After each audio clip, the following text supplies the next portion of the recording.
Fala, turma. Beleza?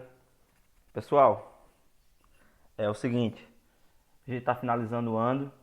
Vamos aqui falar um pouco sobre o Enem.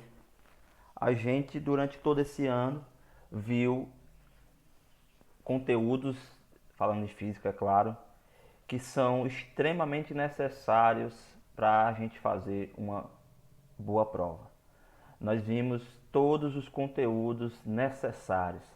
Nós vimos todo o estudo da eletrostática, eletrodinâmica e magnetismo. Então a gente viu todo o estudo do eletromagnetismo. Nós temos já, nós durante todo esse ano, tivemos já uma bagagem grande e importante para a gente poder conseguir se dar bem nessa prova, que é o objetivo, eu creio, da maioria de vocês.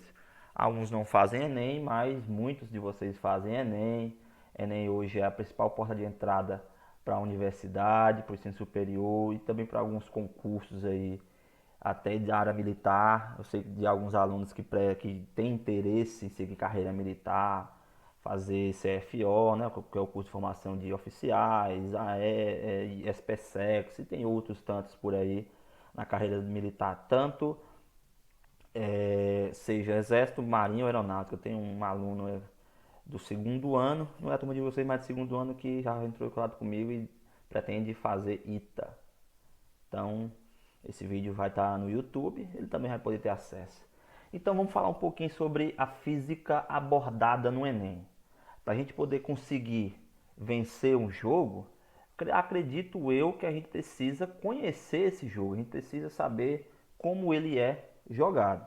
Então a gente vai buscar aqui desvendar um pouco, trazer algumas informações importantes sobre, historicamente, sobre como a física vem sendo abordada no exame no Enem, tá certo? Vamos aqui tratar disso a partir de agora. Primeiro, essa informação aqui é extremamente importante. Eu fiz esse levantamento aqui, eu estou trazendo para vocês os conteúdos mais cobrados no Enem, por questões.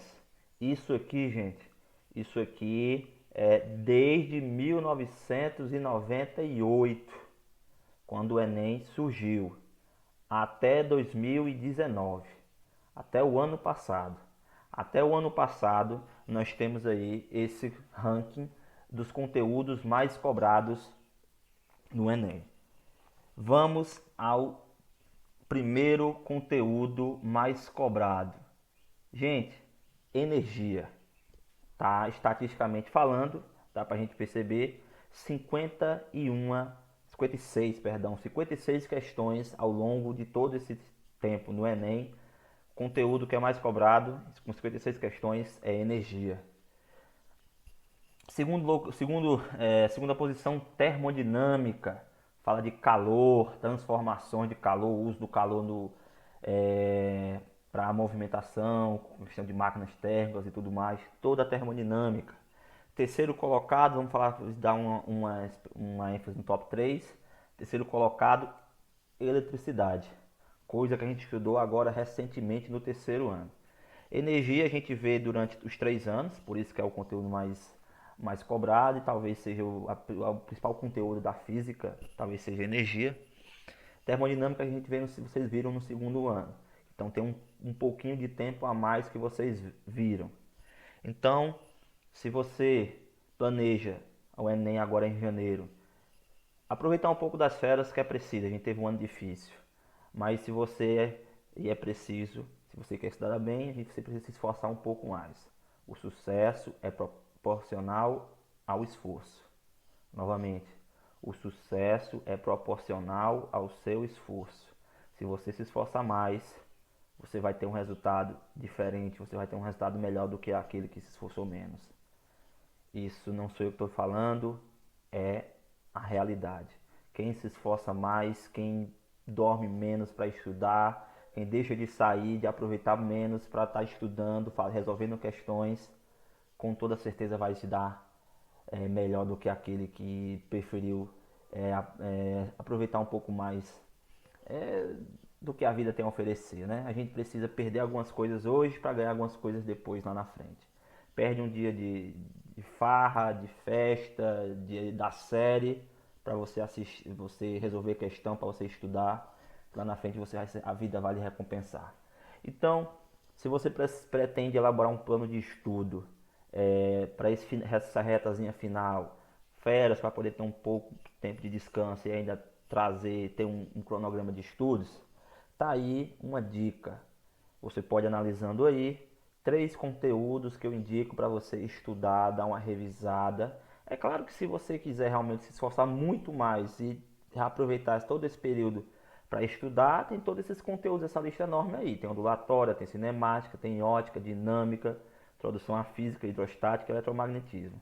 Mas se você quer focar no que é essencial, é importante já nessa reta final, já que o tempo é curto, 3 conteúdos para você revisar com maior ênfase. Resolver questão, procurar primeiro conhecer, relembrar a teoria e depois cair realmente comer livro resolvendo questões que estão presentes em vários vestibulares, na internet por aí. Energia, termodinâmica e eletricidade. São 3 conteúdos que você pode dar ênfase nessa reta final para você se dar bem no Enem, até também em outros vestibulares. São conteúdos que também caem bastante em outros vestibulares de universidades privadas, faculdades privadas, por exemplo. Então é importante a gente saber isso aí. Os conteúdos mais cobrados por questão. Procurando entender um pouco mais, a gente sabe que o Enem ele cobra da gente habilidades. E nós temos várias habilidades dentro das ciências da natureza, mais especificamente no conteúdo da física. Estou trazendo aqui esse próximo quadro com as listas de habilidades que são cobradas no Enem. Vocês podem observar aí que são muitas. Vamos dar alguns exemplos aqui. Por exemplo, habilidade 1, reconhecer características ou propriedades de fenômenos ondulatórios ou oscilatórios relacionados ao seu uso em diferentes contextos. É isso que o Enem faz bastante.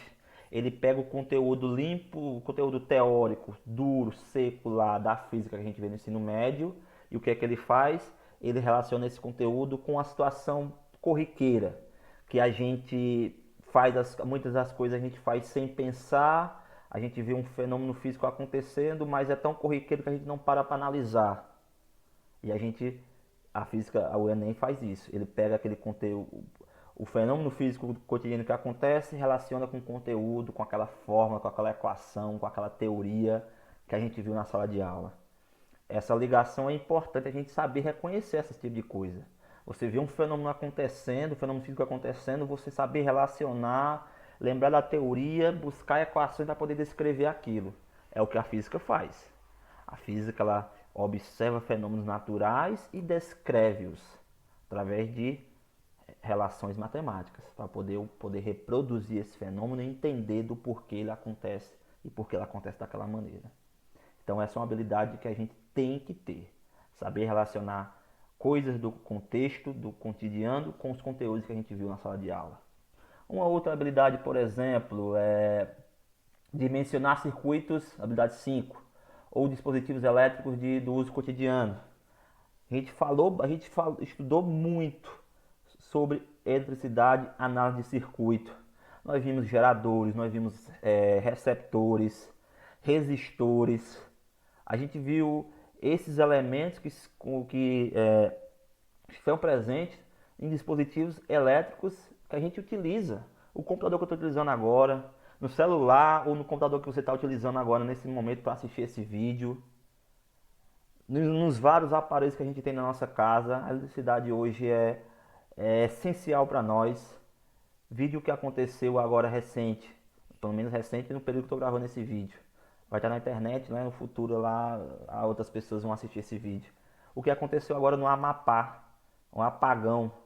Está acontecendo ainda. Alguns locais voltou, outros não. Passaram mais de 15 dias sem energia elétrica. Foi um caos. Não tem energia para a bomba para abastecer um carro, para você refrigerar sua comida, para você ter energia para você estudar. Sem energia elétrica hoje é um caos. Aconteceria com toda certeza uma guerra mundial. Então, saber reconhecer esses elementos do circuito, que a gente estudou todos eles, qual é a função deles? Um exemplo de um gerador que a gente tem na nossa vida cotidiana, um exemplo de um receptor, de um resistor. Como é que eles se comportam no circuito? Como é que eu consigo analisar no circuito a corrente que percorre aquele circuito? Essa é uma habilidade que a gente precisa ter. E a gente fez muito, a gente viu muito disso, resolveu questão, fez prova, a gente fez muita coisa disso aí. Para não ficar no próximo quadro, uma outra aqui, por exemplo, sei lá, habilidade 20, caracterizar causas ou efeitos dos movimentos de partículas, substâncias, objetos ou corpos celestes. Essa habilidade está relacionada principalmente à mecânica, conteúdo lá do primeiro ano. A gente fala muito. Basicamente, o conteúdo que a gente vê em mecânica no primeiro ano é o fenômeno do movimento, é o conteúdo relacionado a movimento. Movimento retilíneo uniforme, uniformemente variado. A gente fala de força, fala de trabalho, da potência, energia, gravitação, movimento dos corpos, tudo isso aí é movimento. A gente precisa caracterizar as causas. O que é que causa o movimento? Quais são os efeitos que esse movimento causa? Então a gente precisa ter essa habilidade 20. Como vocês podem ver, são várias, são 30 habilidades. Como eu falei, reta final, o tempo é curto. Vamos novamente destacar as principais habilidades para você buscar, revisar, enfatizar nessa reta final. Temos aqui, ó, zona de atenção. Zona de atenção. Quais são as habilidades que você precisa prestar mais atenção, que você precisa focar nessa reta final? Vamos focar, vamos estudar, vamos tratar dessa habilidade. Tá aí, ó. Habilidade 20 tá lá no pico nessa zona de atenção. Você tem que, com a habilidade 20, eu até falei, né? Caracterizar causas ou efeitos dos movimentos de partículas, substâncias, objetos ou corpos celestes. Essa é a principal habilidade. Essa habilidade está relacionada à energia, está relacionada à eletricidade, quando eu falo do movimento das cargas se movimentando no condutor. Está dentro dos principais conteúdos cobrados. O top 1 que é energia e o top 3 que é eletricidade. Outra habilidade da zona de atenção, habilidade 1 e a 21 e a 23. Eu destaquei algumas habilidades aqui para a gente entender essa habilidade, como é que ela é cobrada numa questão lá do Enem para a gente resolver. Um exemplo, vou trazer aqui isso também para vocês. Vai ajudar você a entender, na hora que você estiver resolvendo as questões, essa questão aqui parece com a que o Robsland mostrou. Ela está relacionada à habilidade 20. Vamos ver aqui um exemplo. Habilidades, vamos aqui, habilidade 20, novamente. O que a habilidade 20 nos diz? Caracterizar causas ou efeitos dos movimentos de partículas, substâncias, objetos ou corpos celestes. Exemplo de questão que trata da habilidade 20. Tá aí na tela para vocês. Questão do Enem bem recente, 2018. Vocês estavam lá no primeiro ano, é isso? Não sei se alguém fez essa questão. Não sei se alguém fez essa questão aí. Se alguém fez essa questão. Se alguém fez o Enem 2018 apenas como teste, alguma coisa do tipo. Se alguém fez, lembra dessa questão, lembra a questão que marcou, como bota aí nos comentários aí no YouTube. Lembrei e acertei a questão, ou lembrei e errei a questão, ou lembrei e acertei no chute. Ninguém sabe, né? Eu já comentei, eu acho que eu já comentei na turma de vocês. Enem é anti-chute. Acho não, eu lembro que eu comentei. Enem é anti-chute. Então, não vá nessa de que vai chutar e dar certo, não. É melhor você estudar e dominar os conteúdos, que o Enem é anti-chute. A correção do Enem usa a chamada TRI, Teoria da Resposta ao Item. Essa teoria, ela é anti-chute. Essa Enem 2018, não lembro qual é o caderno, nem qual é a questão, estou trazendo apenas o texto e a questão aqui e vou resolver aqui para vocês. Vocês podem procurar facilmente que vocês acham qual era o caderno, qual era o número da questão, para depois você ter acesso a essa questão.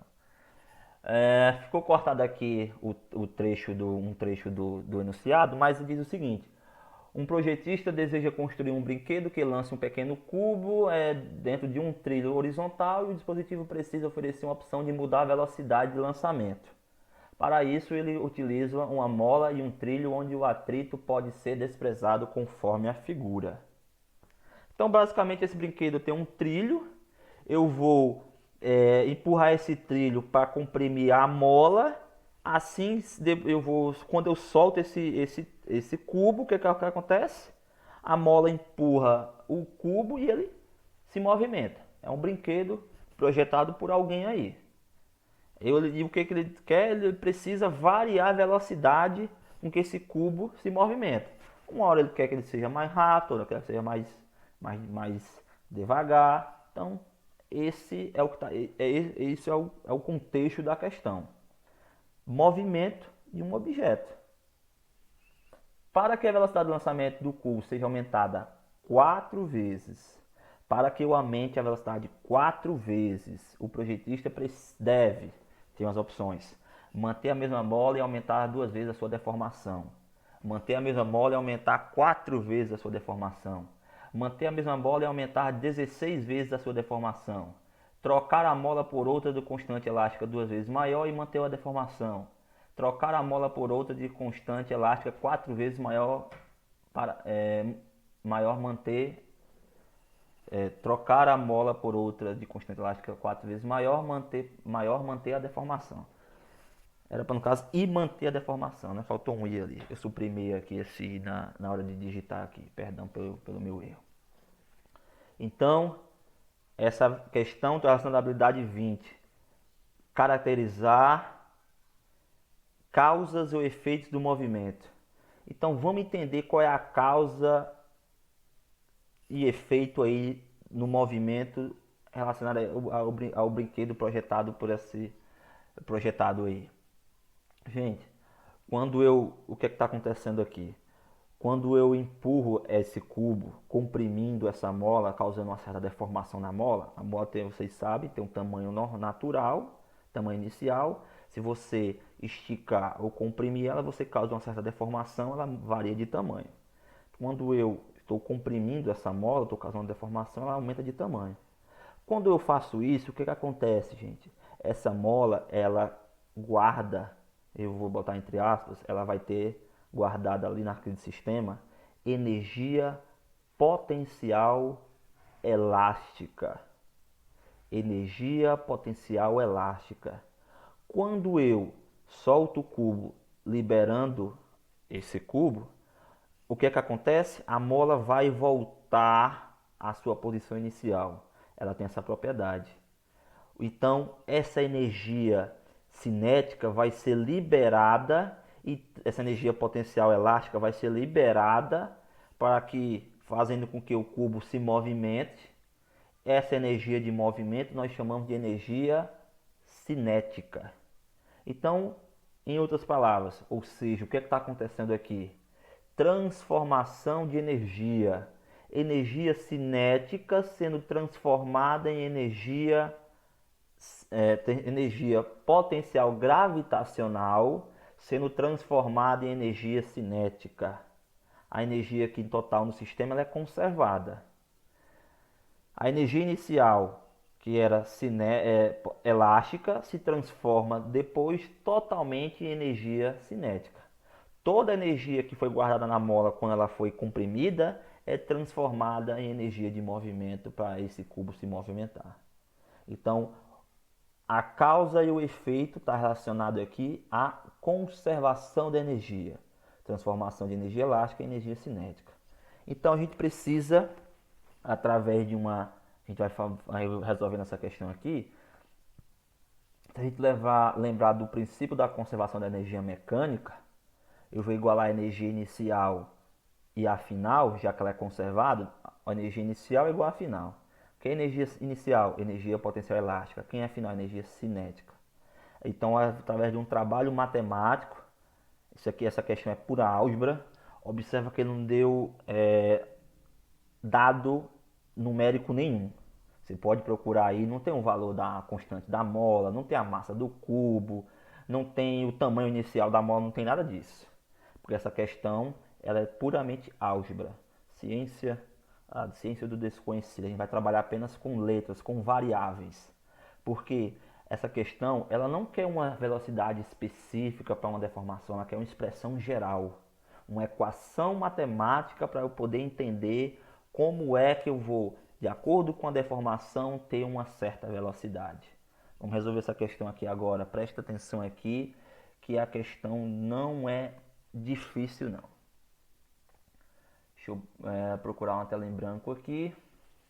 Vamos resolver essa questão. Então, ó, novamente, a situação está aqui, né? Tá o cubo. Aqui, ó, estou representando aqui a mola e o cubo. Vamos colocar aqui, ó, essa aqui é a situação 1. Não está acontecendo nada. Situação, eu coloquei situação, não está acontecendo nada. O cubo tá, a mola está normal, não está nem estendida nem comprimida. O cubo está em repouso, está parado. Situação inicial, o que é que vai fazer para o brinquedo? Como é que o brinquedo vai funcionar? Nessa situação inicial, eu vou comprimir essa mola empurrando o cubo. Eu coloco desenhar aqui a mola, ela está menorzinha, ela está comprimida e o cubo está aqui. Nessa situação, só temos nesse sistema energia potencial elástica. A mola está comprimida, o cubo está em repouso. Então, qual é a energia inicial aqui, gente?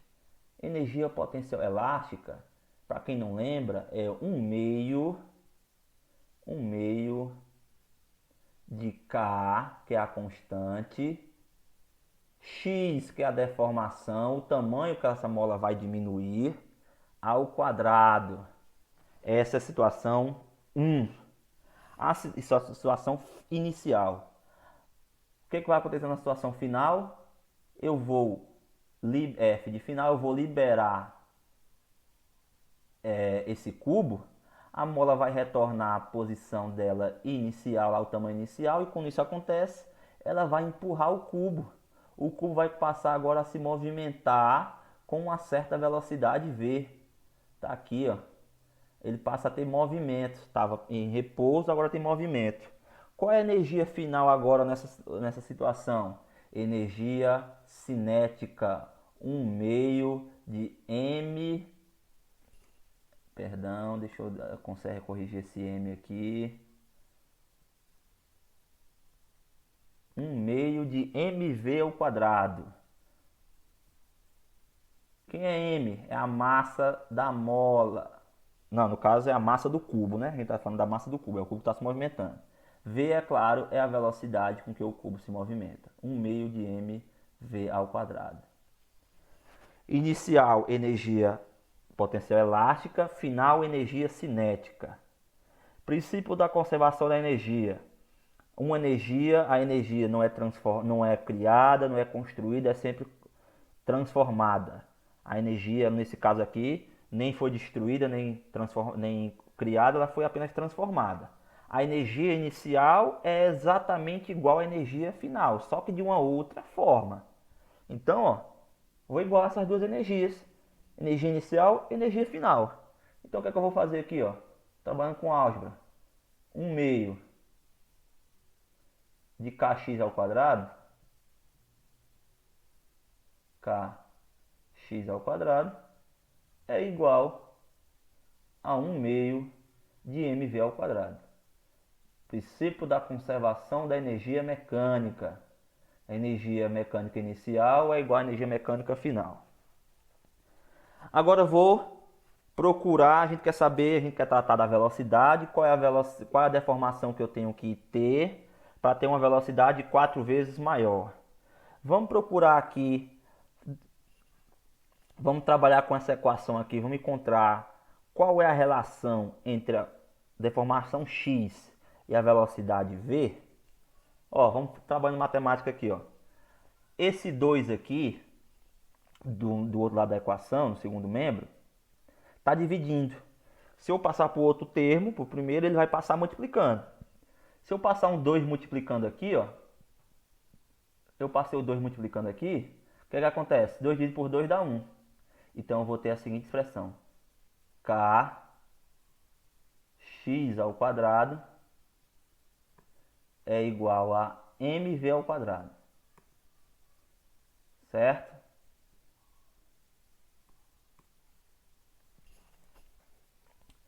Vamos isolar o valor de x, que é a deformação, x ao quadrado. Estou só resolvendo, estou trabalhando com álgebra. X ao quadrado é igual a m dividido por k. Agora observa que o k, a constante, estava multiplicando, passa agora dividindo, vezes v ao quadrado. Eu quero isolar o valor de x. X está ao quadrado. Vamos tirar a raiz dos dois lados. Raiz de x ao quadrado dá x. Ó, tirando a raiz dos dois lados. Raiz de tudo isso aqui, ó. Raiz de x ao quadrado dá x. Eu botei esse x ao quadrado, é x, só x. Tirei a raiz e mesmo me esqueci de tirar o 2 aqui.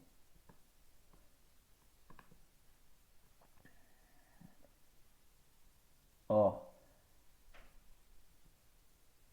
raiz de mk, m dividido por k, a raiz de v ao quadrado dá quanto? Dá v. Agora, observa o que essa expressão está nos mostrando. Gente, o que é a massa? A massa é uma constante. Ela não varia. Não varia a massa do cubo. A constante elástica, o nome já diz, também é outra constante. Observa que em momento nenhum o projetista, o texto fala que o projetista vai trocar a mola. Ele só fala em qual vai ser a deformação, o tanto que eu vou comprimir essa mola para poder ter uma certa velocidade. Então a gente observa que nessa equação aqui, ó, a partir dessa equação, massa e a constante elástica não vão variar. Então a gente consegue perceber, através desse trabalho matemático, esse trabalho de pura álgebra, a seguinte conclusão. Ó, qual é a conclusão que a gente pode tirar daqui?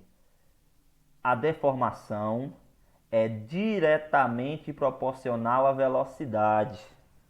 A gente consegue perceber, ó, até inicialmente eu consegui perceber isso. Ó. Aqui de um lado, aqui, ó, observa aqui, ó. Aqui de um lado x está ao quadrado. Aqui também tem um v ao quadrado. Observa que a todo momento essas duas propriedades,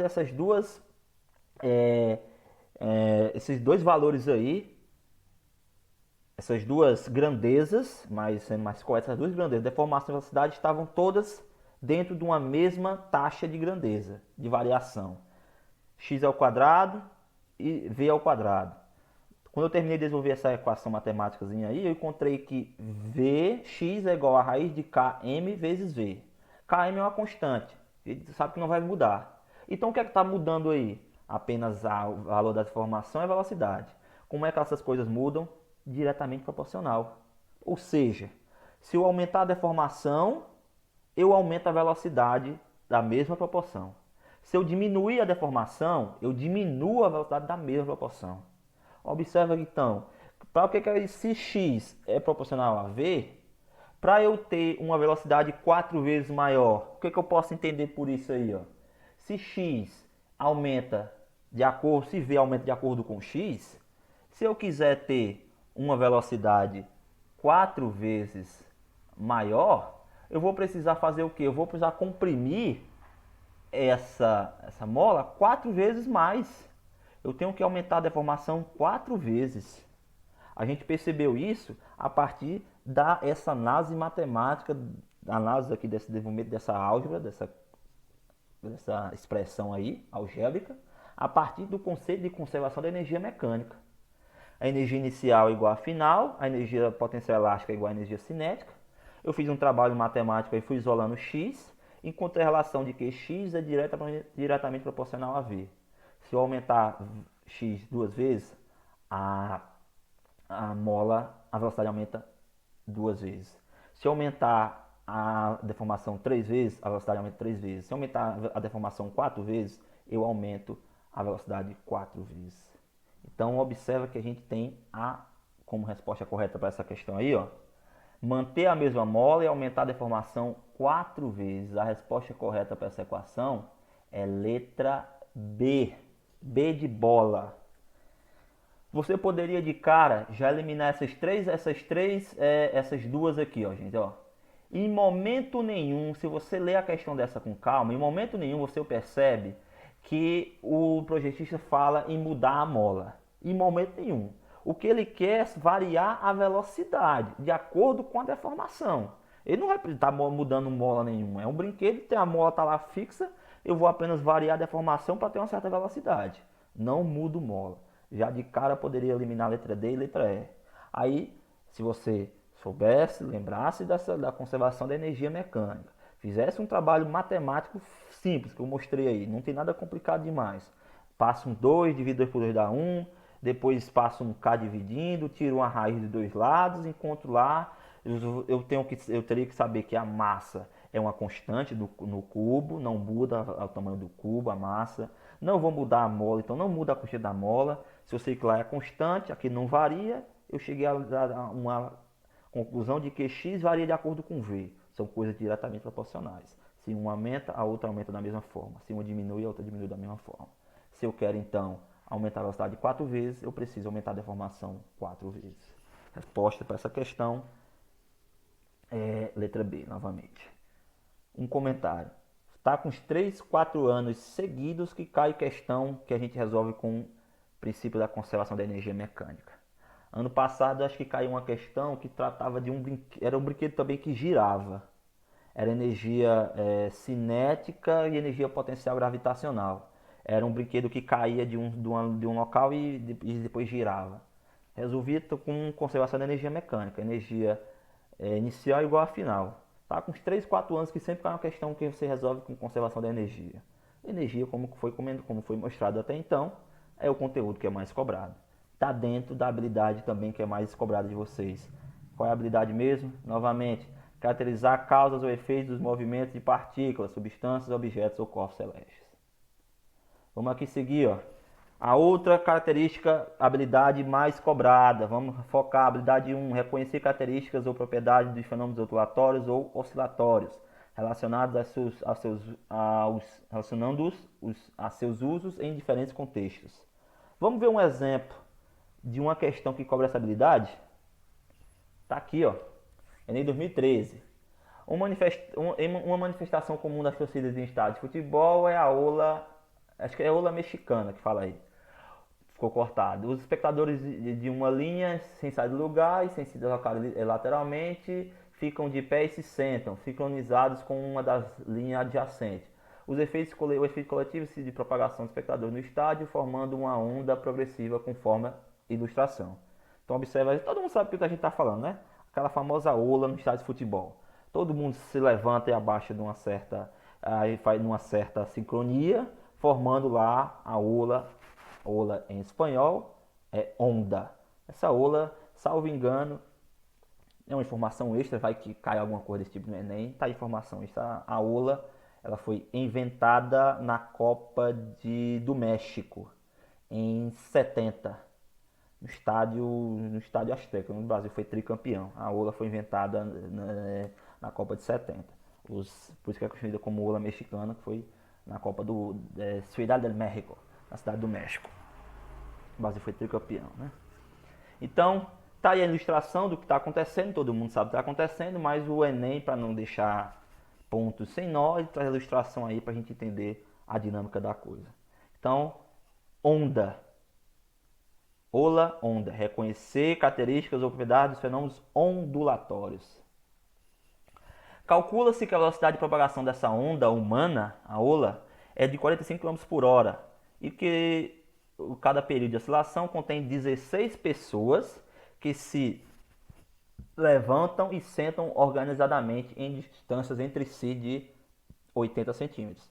Então tem 16 pessoas, a cada uma delas tem 80 centímetros de distância. Está disponível aí num site aí, né, o site federal de Santa Maria, tem a referência aí.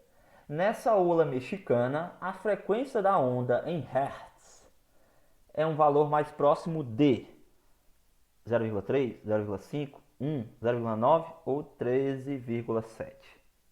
Qual é o valor aí dessa frequência? Vamos tirar aqui os dados. Primeiro, qual é a equação matemática que eu vou utilizar para resolver uma questão como essa? Que não é difícil. Mediana. Ó, para quem lembra, a equação fundamental da onda, V é igual a lambda. Eita, perdão, é que eu uso aqui o ThreadPack do computador, não tenho mouse aí, de vez em quando dá esses descontrole aí. V lambda F. Novamente deu descontrole. Quem é V? Velocidade de propagação da onda. Quem é lambda? É o comprimento da onda. Comprimento de onda, distância entre dois vales ou distância entre dois picos. Quem é F? É a frequência. O número de oscilações que essa onda faz num certo período. Frequência lenta, frequência rápida, tá? Ó, oscilação, isso aqui é uma frequência. Então, essa é a equação fundamental da onda. Para quem gosta daqueles macetes, como é que eu memorizo essa equação aí, ó? V lambda F. Frasezinha, vem lamber ferida. Que nojo, né? Vem lamber ferida. Para quem gosta desse tipo de macete, dessas frasezinhas engraçadas, tá aí. Vem lamber ferida. Equação fundamental da onda. V lambda F. Vem lamber ferida. Então, ó, observa que nós temos os seguintes dados. Nós temos a propagação, velocidade de propagação, 45 km por hora. Nós temos outro dado que tá, aonde torna a questão mediana, tá aqui. Aqui tá o pulo do gato para você responder essa questão de maneira correta. Tá aqui, ó. Gente, vamos fazer a seguinte análise. Ó, qual é o tamanho do comprimento da onda? A pessoa que lê isso aqui de maneira desapercebida pode achar que é 80 centímetros, porque é a informação que está na ordem de comprimento. Não é 80 centímetros o comprimento da onda. Essa é a distância entre cada pessoa, é um intervalo de cada pessoa. Essa onda ela é formada por 16 pessoas. São 16 pessoas, cada uma delas está no intervalo de 80 centímetros. Então, qual vai ser o comprimento de onda? Responde aí. Professor, é só eu multiplicar 16 por 80 centímetros? Não, não é. Porque, ó, pensa comigo. Vamos usar essa figura que está aí para a gente ilustrar. Eu tenho quantas pessoas formando essa figura, a onda dessa figura aqui? Ó. Tenho 1, 2, 3, 4, 5.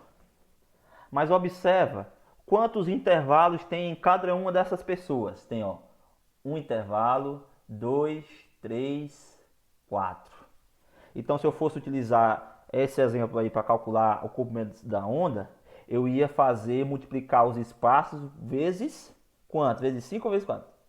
Eu ia multiplicar o tamanho desses espaços por quanto? Por número de pessoas ou pelo número de espaços? Pelo número de espaços. Porque observa que quando eu começo a contar a partir da pessoa que está na minha frente. São 16 no total, mas eu começo a contar a partir da primeira pessoa à minha frente. Então eu vou contar, tem 1, 2, 3, vai ter 15 pessoas na minha frente. Esse é o tamanho total dessa onda. Na onda exemplificada aí. Então eu vou multiplicar, na verdade, não 16, mas 15 vezes os espaços, que vai dar o tamanho total dessa onda. Porque a onda começa aqui, na primeira pessoa que está lá, a 01, eu vou começar a contar as pessoas que estão depois de mim para ter a distância da onda completa. Então tem a pessoa 01, aí tem 80 centímetros, tem uma pessoa. Aí vai contando, cada 15 pessoas, no espaço de cada uma delas, 80 centímetros. Então esse vai ser o meu real comprimento de onda. Vale o seguinte destaque, gente. Ele quer a frequência Hertz. Para eu ter uma frequência Hertz, que é a minha unidade padrão, eu tenho que ter todas as unidades outras no padrão. Outra dica para você que quer se dar bem no Enem ou qualquer vestibular. Você no terceiro ano já conhece as unidades padrão, basicamente de muitas grandezas. As questões, na maioria dos casos, 90, não vou botar aí por baixo, 90%, querem respostas em unidades padrão. Então sempre, meu querido, minha querida, sempre que você tiver um dado de uma grandeza que não estiver no padrão, eu indico que você transforme ela para a unidade padrão. Sempre. Porque você sempre, a maioria das questões, quer resposta no padrão. Velocidade, qual é a velocidade, qual é a distância, qual é a unidade padrão? Metro por segundo. Não está? Transforme em metro por segundo. A distância que está entre essas pessoas é 80 centímetros. A unidade para distância, para comprimento, não é o centímetro no padrão, é um metro. Transforme 80 centímetros em metro. Para poder no final eu ter a unidade correta, que é o Hertz. Então, no próximo quadro a gente vai resolver essa questão aqui rapidamente. Tela em branco. Tá aqui, ó. Velocidade. A velocidade é 45 km por hora. Como é que eu transformo km por hora em metro por segundo? É só eu dividir por 3,6 km por hora. Se eu dividir isso aqui por 3,6, eu vou encontrar um valor aqui, eu já fiz essas contas, 12,5. 12,5 que? Metros por segundo. Unidade padrão no Sistema Internacional de Medidas. Deixa eu ver se eu faço um S. Agora, o que eu falei, vamos calcular o tamanho do comprimento dessa onda. O tamanho do comprimento dessa onda é o número de espaços entre as 16 pessoas, que é 15, vezes a distância entre cada uma delas. Quanto é a distância? 80 centímetros. Isso aqui é a mais fácil que tem. Como é que eu transformo 80 centímetros em metro? Só dividir por 100. 1 metro tem 100 centímetros. Se eu dividir por 100 dá 0,8. Então é 80 vezes 0,8.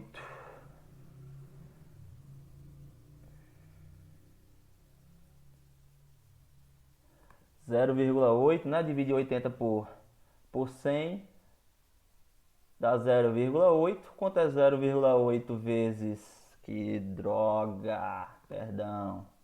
Vamos com calma que vai. Uma hora eu faço esse 8, perdão. Vamos ver aqui se dá se na terceira. A terceira é a boa. A terceira é a boa. Não disse a terceira é a boa? 15 vezes 0,8, também já fiz esses cálculos, dá 12. 12 o quê? 12 metros. Esse é o real comprimento da onda.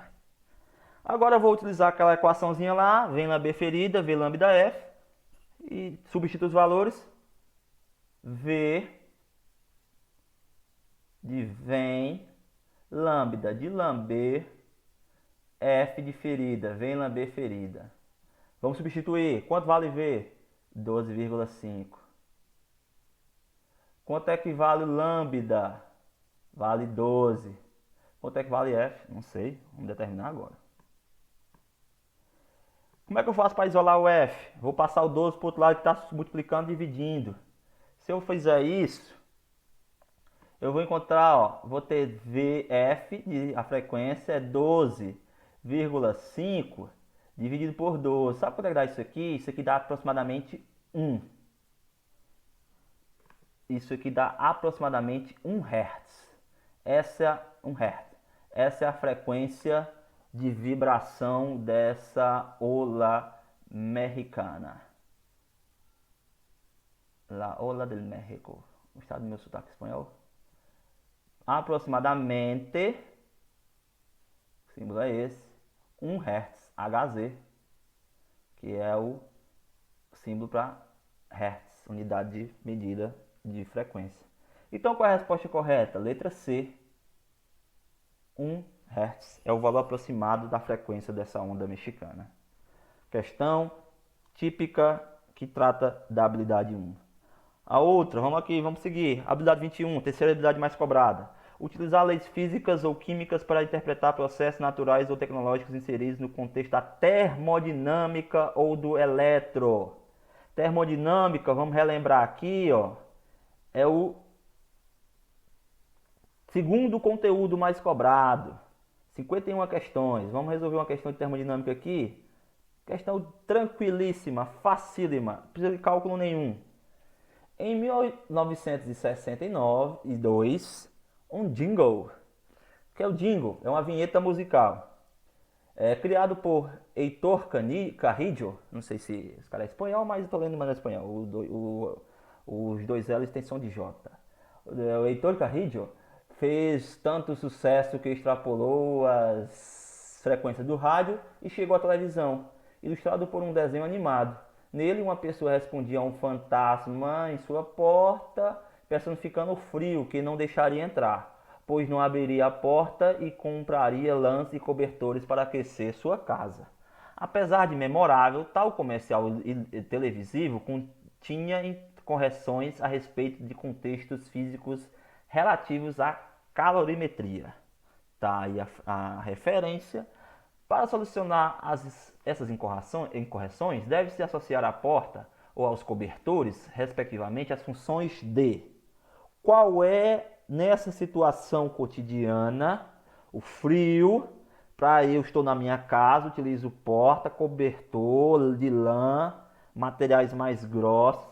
Qual é a função disso aí? Aquecer a casa e o corpo. A lã, uma roupa de algodão, um casaco, ele aquece o corpo. A porta que você tranca a sua casa aquece o corpo no dia de frio. Evitar a entrada do frio na sua casa, ele evita o frio entrar. Minimiza a perda de calor pela casa e pelos corpos. Diminui a entrada do frio na casa e aquece o corpo.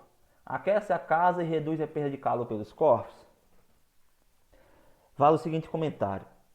Vocês estudaram termodinâmica. Deixa eu perguntar para vocês, respondendo o comentário. No estudo de termodinâmica lá na física, vocês ouviram falar em frio? Alguém ouviu falar frio? Vocês têm um conceito. O que é o frio? Falando em termos de física. Alguém viu o conceito de frio? Não, né? Aposto que não. Preste atenção. Em física, cientificamente falando, não existe frio.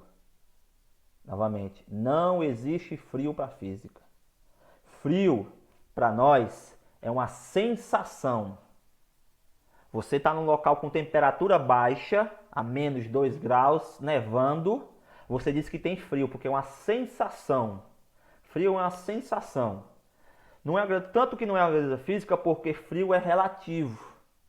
Para algumas pessoas, por exemplo, aqui nossa cidade de Cajazeiras, por exemplo, fazer, sei lá, 25 graus para a gente tá fazendo frio. A gente é acostumado com mais de 35. Para uma pessoa que mora lá no sul do país, 25 está fazendo muito calor. Porque ele está acostumado com temperaturas até um pouco mais baixas do que essa. Que mora na serra, por exemplo, em locais muito altos. Então, frio, falando cientificamente em termos da termodinâmica, não existe. Frio é uma sensação. É uma sensação. O que existe é calor. Calor é uma energia. Essa energia ela é transferida de um corpo para outro, de um corpo de maior temperatura para um corpo de menor temperatura. Então, o que é que está acontecendo aqui nesse contexto? Lá fora, é um dia, por exemplo, está nevando, lá fora a temperatura é menor. O que é que eu faço para me proteger dessa temperatura menor, para não ter essa sensação de frio? Eu me tranco dentro de casa, utilizo roupas mais quentes, cobertores de lã. Para que isso?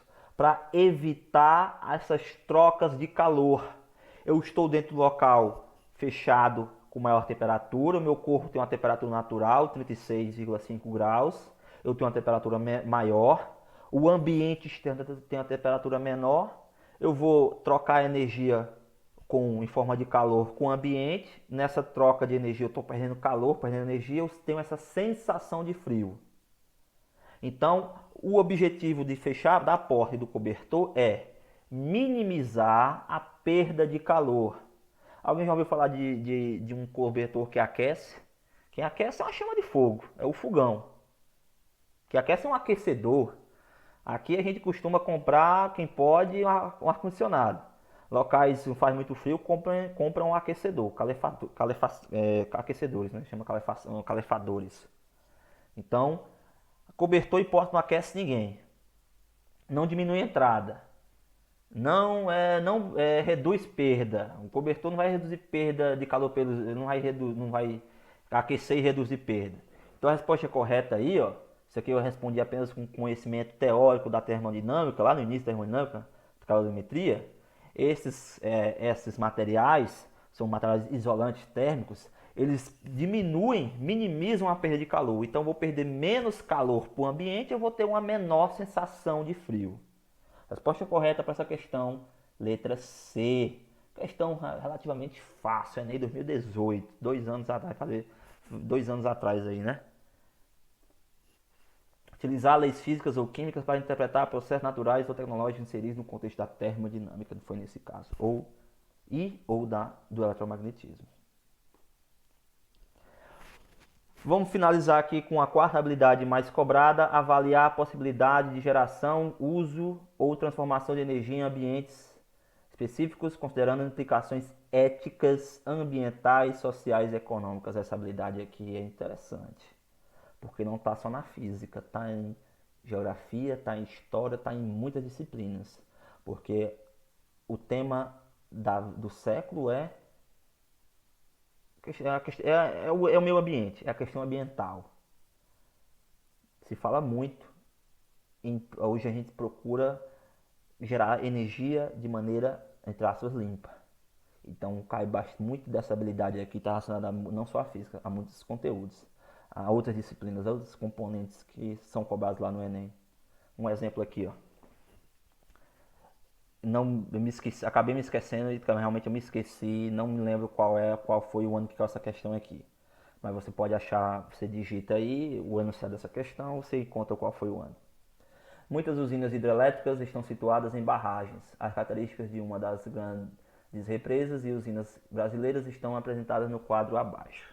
Tem algumas: Tucuruí, Sobradinho, Itaipu, Ilha Solteira e Furnas. Eu tenho a área alagada, eu tenho a potência que ela produz de energia e eu tenho um sistema hidrográfico. O Tucuruí está no Rio Tocantins, Sobradinho no Rio São Francisco, aqui no Nordeste, Itaipu está no Paraná. Itaipu é a maior usina hidrelétrica do Brasil, né? É a segunda maior do mundo, para quem não sabe essa informação, é a segunda maior no mundo, era a primeira. Perdeu, acho que para as Três Gargantas na China. É uma na China, não sei se é essas Três Gargantas que eu já ouvi falar. Mas ela é a top 1, é a maior do mundo em produção de energia. Em tamanho número 2, em produção número 1. Sobre a Ilha Solteira fica também no Rio Paraná e Furnas fica no Rio Grande. A razão entre a área alagada por uma represa e a potência produzida pela usina nela instalada é uma das formas de estimar a relação entre o dano e o benefício. Quanto ela alaga, o quanto ela produz. Fica a dica. Para quem não assistiu, acho que você já, pelo menos quem esteve comigo no primeiro ano, assistiu Narradores de Javé. Os Narradores de Javé. O Narrador de Javé traz como contexto essa questão ambiental aí de uma usina, de uma usina hidrelétrica. No filme, um sinopse, uma usina vai ser construída num local chamado Vale de Javé, vai precisar alagar todo um vilarejo. Existe toda uma questão no filme que vai tratar para salvar esse vilarejo, porque lá tem patrimônio material e humano. A pessoa, eu nasci naquele local, meu pai nasceu, meu avô, eu conheço todo mundo naquela região, de repente aquilo tudo vai se perder. Então, um debate social e ambiental envolvido nesse filme e tratado nessa questão aqui. Fica a dica, Os Narradores de Javé, tem no YouTube, procura aí, quem não assistiu. Quem quiser assistir de novo, é no YouTube, de graça. A razão entre a região alagada por uma represa e a potência produzida pela usina nela instaladas é uma das formas de estimar a relação entre o dano e o benefício trazidos por um projeto hidrelétrico. A partir dos dados apresentados no quadro, o projeto que mais onerou, que mais trouxe danos ao ambiente em termos de alagada por potência foi... Gente, a resposta, essa é uma questão muito simples. Observa aqui, ó. A razão, o que é uma razão? Razão é uma divisão. Então eu vou dividir a área alagada pela potência. O que der o resultado maior é a que onerou mais Essa foi a minha resposta correta. Eu teria que fazer o cálculo aí 5 vezes para a gente ganhar um certo tempo. A gente não tem muito tempo. Eu fiz aqui já para a gente. Ó, Tucuruí, área alagada, 2.430 por potência produzida, 420, 4.240. Essa razão aí dá 0,57. Então é um número relativamente pequeno.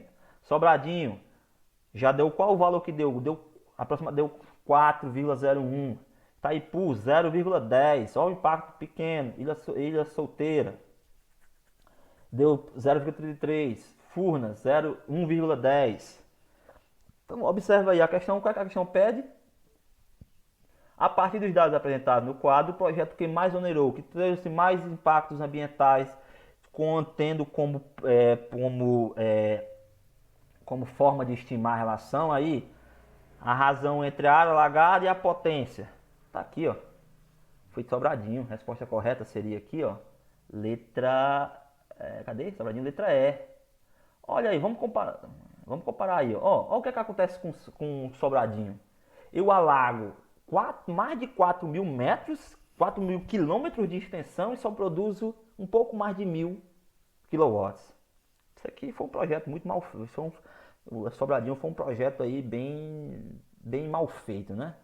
Em termos ambientais. Mas acho que na época de Sobradinho o debate ambiental nem existia. Tipo, vocês sabem aquela palavrinha lá, tá ligado? F ambiente. Então não estamos nem aí.